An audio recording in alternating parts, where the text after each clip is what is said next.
Bismillahirrahmanirrahim.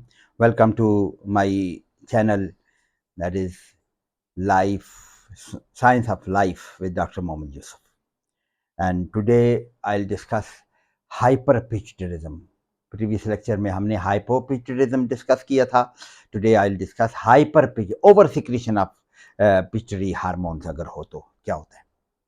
But before that, as per my routine, the ayah from Holy Quran, औज़ बिल्लाहि मिनश शैतानिर रजीम, बिस्मिल्लाहिर रहमानिर रहीम, हामीम सजदा की आयत है. नहनु औलियाउकुम फिल हयातिद दुनिया व फिल आखिरह वलकुम फीहा मा तश्तही अनफुसुकुम वलकुम फीहा मा तद्दाऊन. अल्लाह पाक ये उन लोगों को बता रहा है कि जो ईमान लाते हैं और उस पर इस्तकामत इख्तियार करते हैं पहली आयतों में, तो फिर अल्लाह बताता है कि हम उनके दोस्त हैं.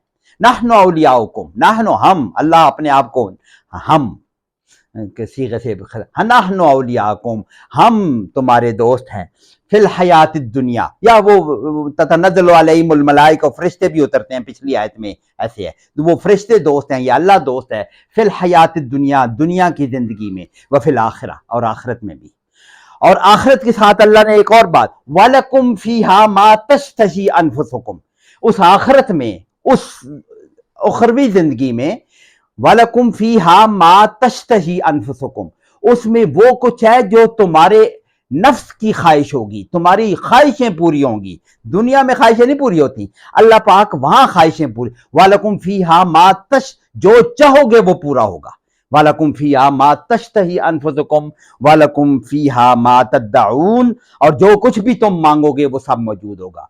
तो ये तर्जमा देख लें, एग्जैक्टली मौलाना मौदूदी रहमतुल्लाह अलैह का तर्जमा है. तुम्हारी दुनियावी जिंदगी में भी हम तुम्हारे रफीक थे और आखिरत में भी हम तुम्हारे रफीक रहेंगे. इसमें तुम्हारे लिए जिस चीज का तुम्हारा जी चाहे और जो कुछ तुम मांगो वो सब मौजूद है. अल्लाह पाक हमें इनमें शामिल करे, हमें समझ आ जाए कि हमने अल्लाह की माननी है, हुजूर सल्लल्लाहु अलैहि वसल्लम की माननी है. बस ला इलाहा इल्लल्लाह मुहम्मद रसूलुल्लाह का मकसद कि हमने अल्लाह के अहकामात को हुजूर की जिंदगी के मुताबिक पूरा करना है, तो फिर हमारे लिए ये अल्लाह पाक हमें इनमें शामिल फरमाए. So today I am going to talk about hyperpituitarism. Hyperpituitarism अगर तो चाइल्डहुड में होता है तो इसके फीचर मुख्तलिफ हैं. वी कैन इमेजिन, हमने ड्वार्फिज्म में देखा था ना कि अगर ड्वार्फिज्म चाइल्डहुड में है, अगर हाइपोपिट्यूटरिज्म है तो वो ड्वार्फ होता है. अडल्ट में है तो वो ड्वार्फ तो नहीं हो सकता, उसके बाकी फीचर्स होंगे. तो हाइपरपिट्यूटरिज्म अगर ओवर सिक्रीशन चिल्ड्रन में होती है तो उसके फीचर्स और होंगे. उसको हम कहते हैं जाइगेंटिज्म या जायंटिज्म भी कहते हैं, लेकिन पूरा नाम उसका जाइगेंटिज्म है. इसको हम डिस्कस करेंगे. और अगर एडल्ट्स में अगर over secretion of growth hormone होती है, बच्चों में ठीक था लेकिन बड़ा होकर ग्रोथ हार्मोन की सिक्रीशन ज्यादा हो गई है, तो इसको हम कहते हैं एक्रोमेगैली. ये दो किस्म के फीचर पढ़ेंगे. तो जायंटिज्म को पहले, कि जायंटिज्म का मतलब है over active somatotrophs in childhood. बचपन में अगर somatotrophs are over secreting the growth hormone. Somatotroph वो सेल्स हैं जो प्रोड्यूस करते हैं ग्रोथ हार्मोन को, सोमैटोट्रोपिन को प्रोड्यूस करते हैं, सोमैटोट्रोफिक हार्मोन को प्रोड्यूस करते हैं, ग्रोथ हार्मोन. सो एसिडोफिलिक ट्यूमर होते हैं आमतौर पर. काज इसका, वो एसिडोफिलिक सेल्स है ना, वहां पे ट्यूमर है, वो सेल प्रोलिफरेट कर रही हैं तो ग्रोथ हार्मोन भी ज्यादा बना रहे हैं. So there will be very high level of growth hormone. ये अब हम नेगेटिव फीडबैक मैकेनिज्म यहाँ ऑपरेट नहीं करता क्योंकि वो एबनॉर्मल सेल्स हैं. नॉर्मल सेल्स का काम है कि ग्रोथ हार्मोन अगर ज्यादा है तो वो सप्रेस हो जाते हैं. ये तो बस मादर पितर आजाद सेल्स हैं. They will be over production of the growth hormone. ऐसे ही होता है. जो ट्यूमर सेल्स होते हैं वो नॉर्मल नेगेटिव कंट्रोल में नहीं आते feedback. So these are the abnormal cell. Growth hormone will be producing and सारी बॉडी के टिश्यू को इफेक्ट होगा. यू कैन इमेजिन, सारी बॉडी के टिश्यू ओवर ग्रो करेंगे. ओवर ग्रो करेंगे तो उसका हाइट में reach to up to 8 feet. हम देखेंगे जायंट फीचर में. मैंने कल भी नाम लिया था उस दिन, आलम जन्ना पाकिस्तान का फौत हो गया. तो so height will be very, height उसकी बहुत ज्यादा होगी, 8 फीट हाइट हो सकती है. और फिर फीचर्स उसके क्या होंगे? हाइपरग्लाइसीमिया. मैंने आलम चन्ना की एग्जांपल डायबिटीज के साथ दी थी. डायबिटोजेनिक है ये growth hormone. So there will be hyperglycaemia is very common in these giant people. इन लोगों को क्या कहते हैं? Giant. And beta cells are burnt out. ये हम पढ़ेंगे जब हम इंसुलिन पढ़ेंगे, वहां पे हम देखेंगे कि बीटा सेल जो इंसुलिन प्रोड्यूसिंग सेल्स हैं, they are stimulated by hyperglycemia. मैंने खाना खाया ना, नाश्ता किया ना, उसके बाद ये नाश्ता जब हमारा एब्जॉर्ब होता है तो increase blood glucose level produces insulin from beta cells. तो इन लोगों में तो नाश्ते के बगैर ही ग्लूकोज लेवल बहुत ज्यादा रहता है, हर वक्त ज्यादा रहता है। तो there will be constant burden over the beta cells. उनको हर वक्त भाई इंसुलिन पैदा करो पैदा करो, मैंने तो नाश्ता किया तो तब इंसुलिन जरूरत होगी, इनको तो हर वक्त जरूरत है। सो बीटा सेल्स पे ओवरवर्क होते हैं and they are finally burned out. जब भी हाइपरग्लाइसीमिया मुसलसल रहेगा, ये इसलिए कहते हैं मीठा खाने से लोगों को डायबिटीज कैसे होती है, वो high level of glucose maintain करते हैं ना, जेनेटिक बैकग्राउंड भी होता है इसमें, लेकिन बीटा सेल्स उसमें खत्म हो जाते हैं तो फिर एक्चुअल डायबिटीज मेलाइटिस भी हो सकती है। ये ऊपर वाले तक, ये जो हाइपरग्लाइसीमिया पहला है वो, इसको हम पिट्यूटरी डायबिटीज कहते हैं, लेकिन it can be converted into diabetes mellitus if the beta cells are finally destroyed. अगर ट्रीट ना करेंगे तो बीटा सेल भी खत्म हो जाएंगे। So ultimately there will be अच्छा, ये इसका काज क्या है?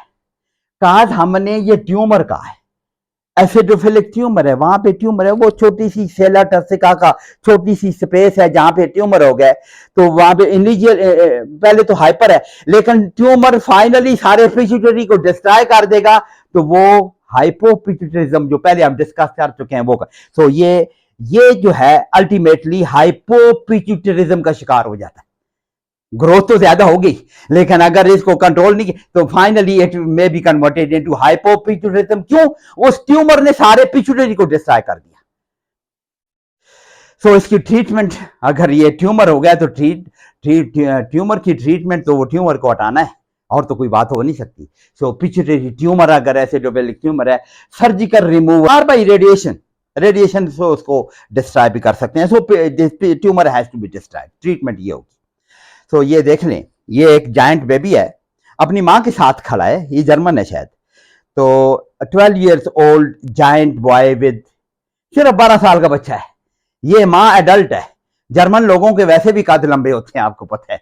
शायद ये जर्मन औरत है जिसकी हाइट अपनी भी शायद 6 फुट के करीब, तो अपनी भी इसकी हाइट है। तो उसका 12 साल का बच्चा देखें, दिस इज जायंट बॉय। और ये दुनिया का सबसे लंबा, हमारी रिकॉर्डेड हिस्ट्री में दुनिया का सबसे लंबा ऊंचा कद का आदमी है, जैसे रॉबर्ट पर्शिंग वेडलो इसका नाम है। ये पर्सन है, इसका नॉर्मल बंदे के साथ ये खड़ा है। इसका अपना कद था 8.92 फीट, 9 फुट के करीब इसका कद था, या 2.72 मीटर्स। तो ये हमारा टॉलेस्ट मैन, नोन मैन जो हमने हिस्ट्री में है। और हमारा जो टॉलेस्ट मैन था वाला, ये इसकी 2.72, ये टॉलेस्ट नोन मैन यही है, रॉबर्ट। और ये हमारा आलम चन्ना, मोहम्मद आलम चन्ना जो पाकिस्तानी था, इसकी 2.31 मीटर हाइट थी। और ये नॉर्मल एडल्ट मैन की, हमारी एडल्ट मैन की हाइट होती है 1.7 मीटर्स। तो ये जायंटिज्म है। तो hyper secretion in childhood results into gigantism. और वो फिर बाकी आप ऐड कर सकते हैं कि ग्रोथ हार्मोन अगर ज्यादा है तो डायबिटिक भी हो सकता है, कीटोजेनेसिस भी हो सकती है, फंक्शन हमने डिस्कस किए। Now over secretion of the growth hormone in adult life.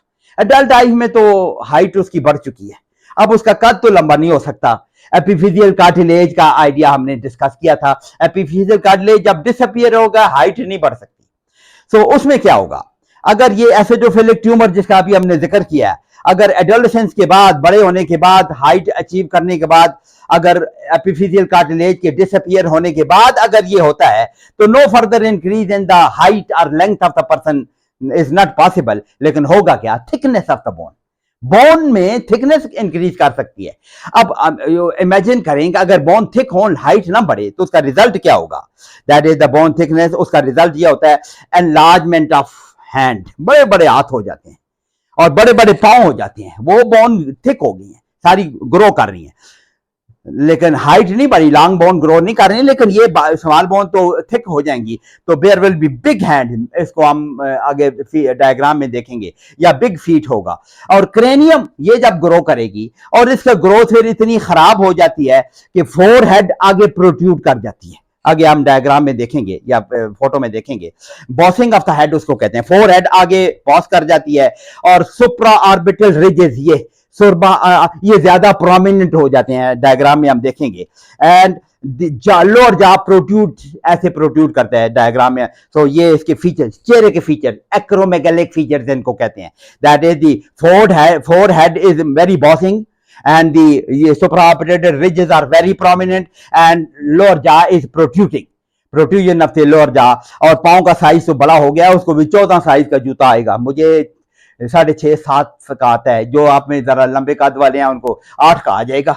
उसको 14 साइज का जूता चाहिए इसको एक्रोमेगैलिक बच्चे को। बच्चा तो नहीं होगा, बड़ा होगा ये एक्रोम। तो ग्रोथ ऑफ द वर्टेब्रा, ये तो अब चेहरे के फीचर्स और हाथ और पांव के फीचर की बात की। ये वर्टेब्रा जब थिक हो जाते हैं ना, तो दिस कासिस काइफोसिस, वो जब ग्रोथ करेंगे तो लंबा तो नहीं हो रहा, वो फिर काइफोसिस हो जाती है। उसको काइफोसिस, ये हंच बैक जिसको कहते हैं, उसको काइफोसिस हो सकती है। एंड सॉफ्ट टिश्यू भी ग्रो करते हैं। सॉफ्ट टिश्यू यानी क्या, जीआईटी ग्रो कर रही है, वो बड़े हो रहे हैं, हमें नजर तो नहीं आ रही। सॉफ्ट टिश्यू में हमें जुबान नजर आए, सॉफ्ट टिश्यू है ना, जुबान नजर आ रही है। मैक्रोग्लासा, जुबान बड़ी हो जाती है, बाद औकात प्रोट्रूड कर रही होती है। तो हंच बैक होगा और सॉफ्ट टिश्यू की ग्रोथ की वजह से बिग नोज, पकौड़ा नाक जिसको हम कहें, बिग नोज भी हो जाएगी। लिप्स उसके मोटे मोटे थिक लिप्स हो जाएंगे, सॉफ्ट टिश्यू ग्रोथ। मैक्रोग्लासा, बिग टंग, जबान भी बड़ी हो जाएगी।